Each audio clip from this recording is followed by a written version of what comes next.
Hey everybody, welcome back to the channel. Thanks so much for stopping by. I've got a couple things I want to go through. One, I want to wrap up my thoughts on Green Swamp Server, and I have a couple takeaways I wanted to share with you. And then I also have a bag of stuff here that I am working on, and we'll get into that in just a few, so stick around and find out what that is. My name is Doug. This is AstroAF.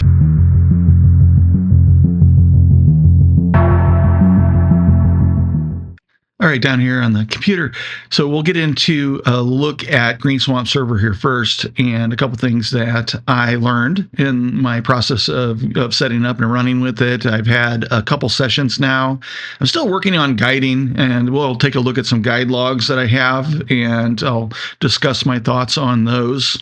And yeah, so anyway, let's go over and check out Green Swamp Server here first, and some PHD2 guide logs, and we'll see what's going on there. Over here in Green Swamp Server, one of the things that I wanted to share was some changes that I made from my last video. So if I go over here into the main menu, configuration. So here, I don't know if I had my flip angle set to 3 in the last video or not, but I did decide on 3 for the degrees to be my configuration, which basically is like 12 minutes past the meridian. And that works out good because over in Nina, I'm 10 minutes past the meridian for my maximum. So if for some reason I don't get a flip from Nina, then Green Swamp Server kicks in at 12 minutes and will go ahead and park the scope for me. And I've tested that and it's working great. So over here on the RA guiding rate percent and DEC guiding rate percent, I had started out with 90% on these two, and I have settled down to 70% for both of them right now. And that's just been a matter of getting a guiding session going and starting to make tweaks. I found it really helpful to only work on the RA or only work on the DEC at one time, make adjustments, be patient, watch the results, keep tweaking, go through that, you know. And I spent 2 or 3 hours really of time, because my target wasn't coming up until about 10 p.m. my time anyway. And so I had 2 or 3 hours there of dark before my target was up to go ahead and work on dialing things in a bit. Additionally, I started messing around with this GoTo Dec Pulse. Now on the Dec Pulse here, I've settled in at 28 as the minimum DEC pulse. And the way that I understand that this works is that it will convert a pulse from the PHD2 guider into a GoTo command. And apparently that is faster and more accurate than just responding to a pulse itself. So it's converting the pulse into a GoTo. Now, I don't think it does the same thing for the RA. I'm not sure, but I did find that the RA changes here that I made were having an impact on my guiding. So I did mess with this as well, and I settled in on 20 for it for right now, and that's where I'm at with it. Now, back over here to the slip angle, this is important because I'm going to refer to it here in just a moment when we take a look at the limits. So down here in the limits, what I discovered is that this degree limit here is the degrees past the configuration that I have in the other menu, which was 3 degrees or 12 minutes. So I really don't need any additional time on this past the meridian. And so I configured this to 0. And then I have it park to my default location. Now, I had been playing around with Horizon. I'm still sitting on 20 on this, and that's working fine for me. What I did find, however, is that I'm hitting this limit here in my 3-point polar align. And so what I've been doing is I've been coming in and changing this to nothing and clicking OK, so that it doesn't do anything while I'm 3-point polar aligning. And then I'm coming back in and resetting that back to park. Those are the main things that I had for takeaways on Green Swamp Server. I think I covered everything else pretty succinctly in the last couple of videos, so I didn't really have anything to add to those, but I did want to update you on what I decided for my flip angle and my limits, and because I think those are important. And then just my experience with the guiding. If we take a look at the PHD2 guide logs, there's nothing here that's outstanding. So what I am seeing is that I've got a lot of star lost and things like that, and settling failed, and I don't know, they're saying frames dropped. There's some things going on that I still need to do work on. So a total of 1.25 for my RMS here. In this particular 1 hour and 50 minutes, if I look at this other one, it's 1.16. And this one here, 1.14. And this went down until the end of the night. We're actually the sun is coming up here. And so anything really after this 310 here, I think this is the last one. This is 1.26, and this actually looks pretty darn good as far as consistency. So I think where I'm at with this now is that I haven't been able to configure this any better than what I have it between tweaks in PHD2 and tweaks in Green Swamp Server. And I don't think it's either one of those. I think what I need to do is I need to go ahead and pull the mount in and do a 6-month tune-up on it, and probably correct some backlash. So I haven't done anything with that since this last late summer. And I think it's time to go through it again and adjust the backlash and just make sure that the axes are adjusted correctly and make sure everything's good. I know that I'm balanced and aligned well, so it's not that. I think that's my best guess right now as to what I can do to improve this. This last fall, I was having consistent 0.5, 0.6 guiding RMS. I think I can get back there again, but it's just going to be a matter of working on it. But again, I want to reiterate that I don't currently think that this is PHD2 configuration or it's Green Swamp Server. I think they're working perfectly for me. I just have improvements that I need to make. So I'll just keep working on it, and that's part of this hobby. So anyway, I wanted to show you that. And then the next thing is I want to get into this project that I didn't actually plan on, but we're going to get into it here. So I've been noticing that with my narrowband filters, I've been having some less than desirable results with my data. And I'm not sure exactly what it is, but it's quite cloudy, and there is just a streakiness across. I don't know, really the first impression that I got from it was that I've got dirty filters. There's some like smudges or something on there. I'm not sure. I have been experiencing it for quite a while, and it's such, in the cold weather, it's difficult to get to the filters and take them off and everything because of cold weather. So what I have here is my image train, and the reason it's like this is I brought it in from sub-freezing temperatures, really, really cold outside, and I wrapped it in a blanket, and then I wrapped it in this bag. And what that does is it insulates it from warming up too fast, and the bag prevents moist air from inside the house from causing condensation on the cold metal and optics of the image train. And I have let this sit here for almost 36 hours, actually. So it has been just acclimating here, and it's ready to be taken out and have a look at. So I'm going to get into this, pull it apart, and we're going to inspect the optics and the filters and make sure everything's clean and see if I can come to the bottom of what the problem with the narrowband filters is. And I'm hoping it's just something that there's something on the filters that needs to be cleaned. I'm not sure.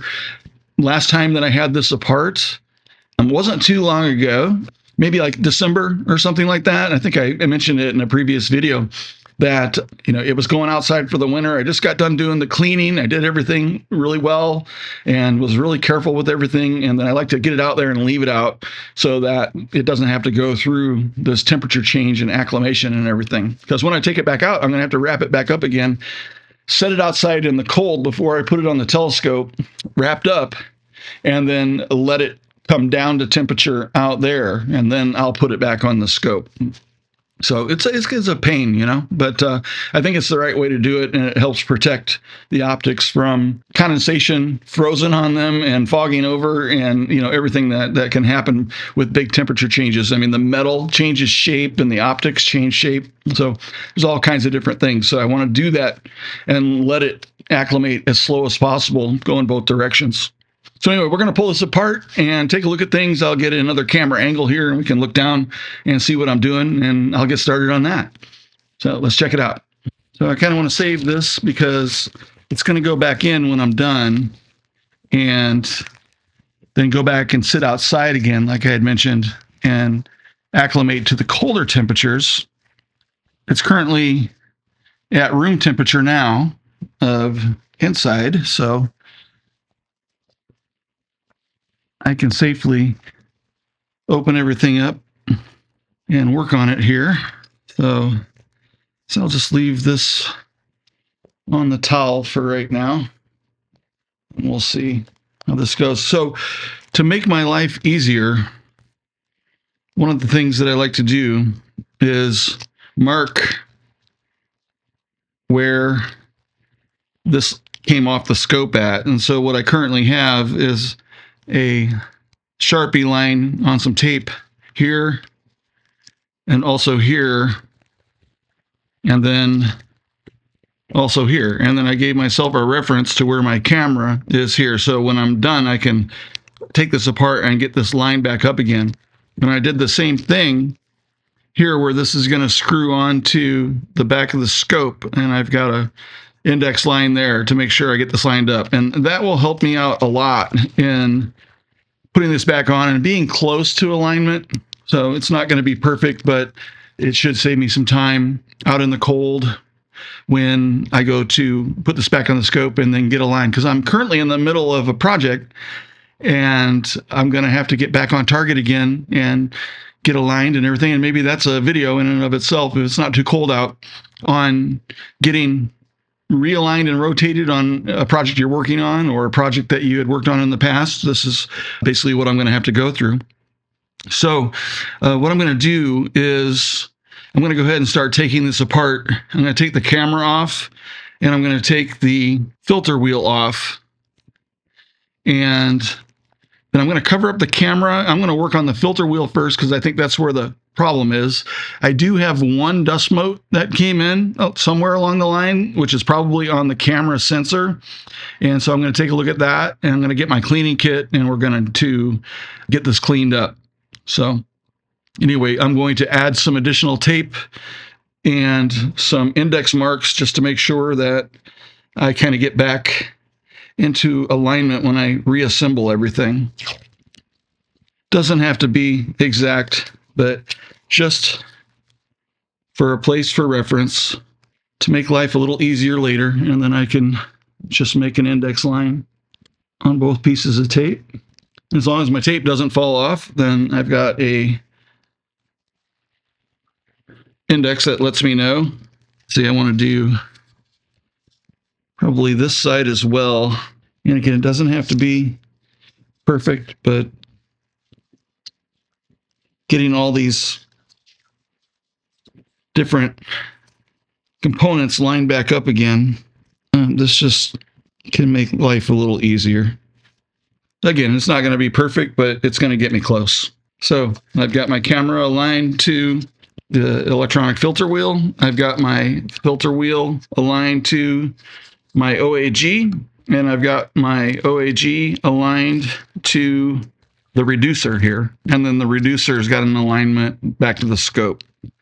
And so that's should be everything that I need. So from here, I'll go ahead and I can start taking this apart. And I want to go grab a cap for my camera and maybe another sandwich baggie so I can cover stuff up, and we'll get into it.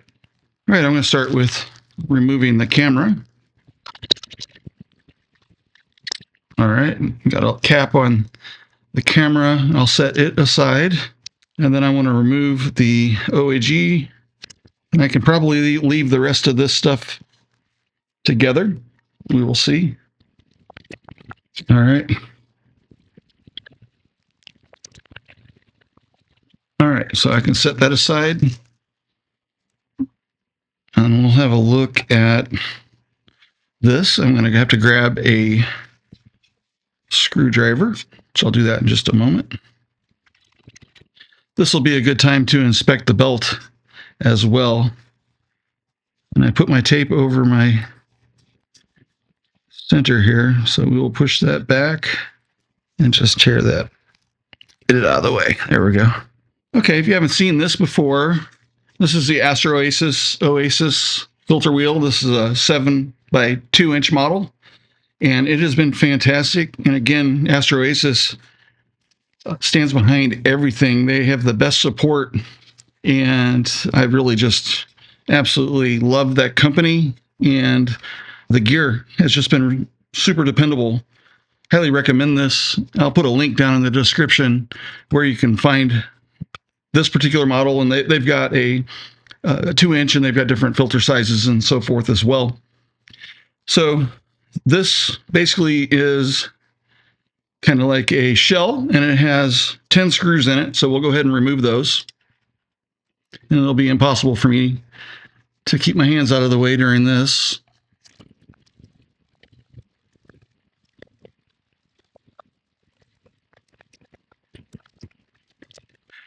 And then they have a single Allen head bolt here, which goes down through and connects and secures this plate at the central bearing that the filter wheel rotates. We can open that up. And I'm going to turn on a little bit more light so that I can see this better. So the LRGB filters seem really good. It's these 3 narrowband. So where number 1 is luminance, red, green, blue. This is the hydrogen here in number 6, I think. And I have really noticed the problem in this filter. I just want to see if there's anything at all that I can tell from it. I mean, it looks perfect. There's a little bit of dust on there. Actually, no, I'm looking at this now, and I can see there's like a film on there. There is something on there. I bet you that's it. Let's take a look. I also see this in the sulfur filter. So let's see what that looks like. Yeah, I see something on there too. There is a haze, and I think it's on this side. I don't see it on this side. So there's a little bit of a haze on these filters. So we'll just have to go through a cleaning process and get them. I'm going to grab a couple filter cases so that I have a place to put filters, and that's just safe. So be right back. All right, I'm going to clean up this area just a little bit.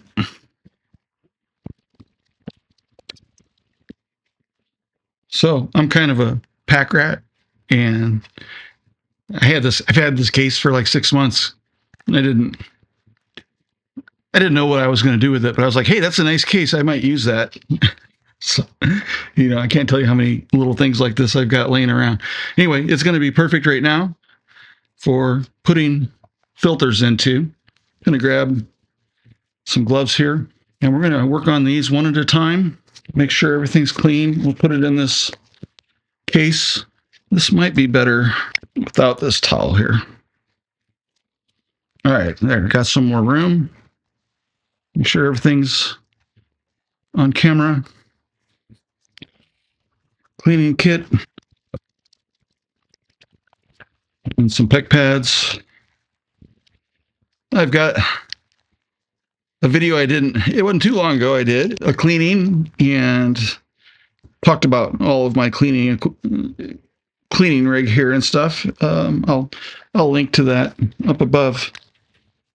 All right, I'm just going to start with the luminance. We'll work our way around, and then I'm also going to take a look and inspect the belt and everything in the filter wheel while I'm at it. So we'll just go ahead, and I'm going to do this away and give this a blow. And then this little makeup brush, it works really well. Just make sure there's nothing there. Usually, if anything remains after blowing it, this will remove it, and really only left with stuff that needs to be cleaned with the Eclipse cleaner. And I kind of feel like these aren't too bad. The imaging that I've been getting with my LRGB set has been good quality. I haven't had any concerns with it. And then inspect. And you really got to turn these and look at through both sides. It's really kind of one of my least favorite things to do.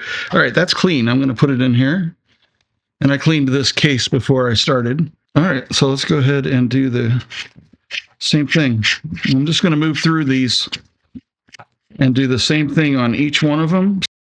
So my process is pretty simple. I like to use 1 drop of Eclipse and then these PEC pads. And then I keep turning the PEC pads so I'm not wiping on a dirty side. And then I'll switch out my PEC pads as I go from filter to filter. Okay, so these are the sulfur, hydrogen, and oxygen filters that I've really been noticing it on. The LRGB have been fine, as I think I mentioned. So, and I think it's going to be impossible to actually show you. Like, I really don't know. I mean, I can try to hold this up, and let's see if we can get some light. Yeah, there's not going to be any way to really see that, I don't think. Anyway, there is the faintest. It's not even on this side here. It's on the threaded side, and it was on the threaded side on the other one. Like, there's a faintest haze. So maybe it's something from my last cleaning that I missed, you know? Although I was noticing the problem that I've been seeing in my data since before my last cleaning. So anyway, we're going to see if we can do better this time. So this is so hard to see, and I know I wasn't able to really show you in the camera here on YouTube, but I'm really hoping that I'm able to get this. Well, I don't see that haze on it anymore. So let's hope I got it. And I think the hydrogen alpha here that I'm going to do here next has been the worst one. I really find it interesting that this haze is on the threaded side only. So this side looks pretty good. Boy, it's so hard to see it. I'm really just going to do my best here to try and get it. I can't really see it well, and it's going to take some testing afterward.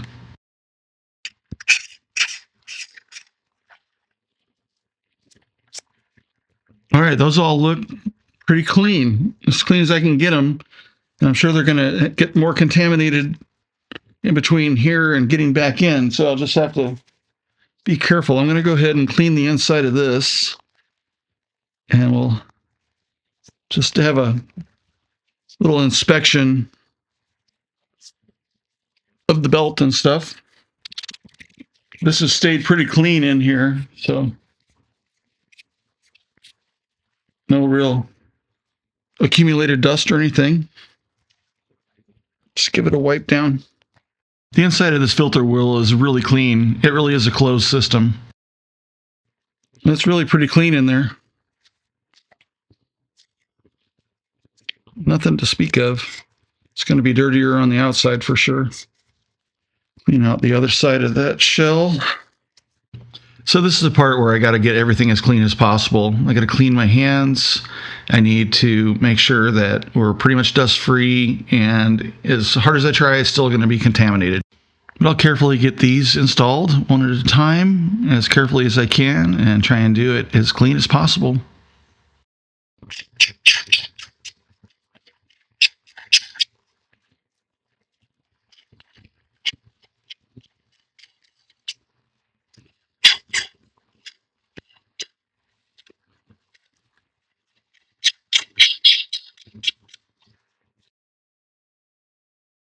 All right, so all back together, and just need to do an inspection on these. A little bit of blowing, because there's always going to be a little bit of dust, but ready to go back together.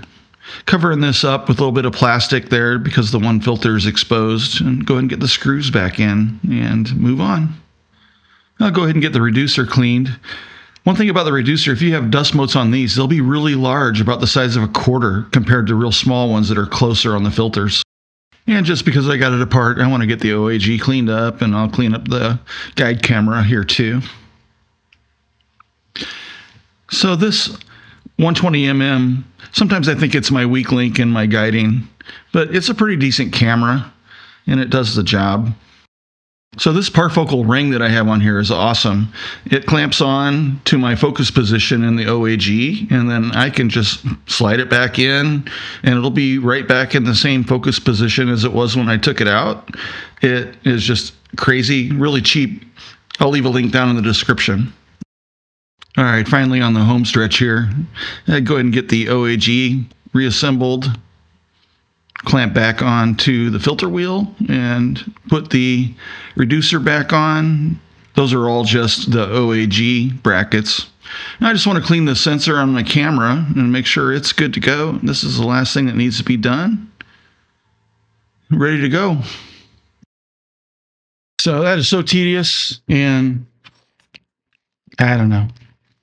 Things that have to be done, and I'll get it out there, and I'll check it out, and there'll be a dust mote no matter how careful. So it's just the way it goes.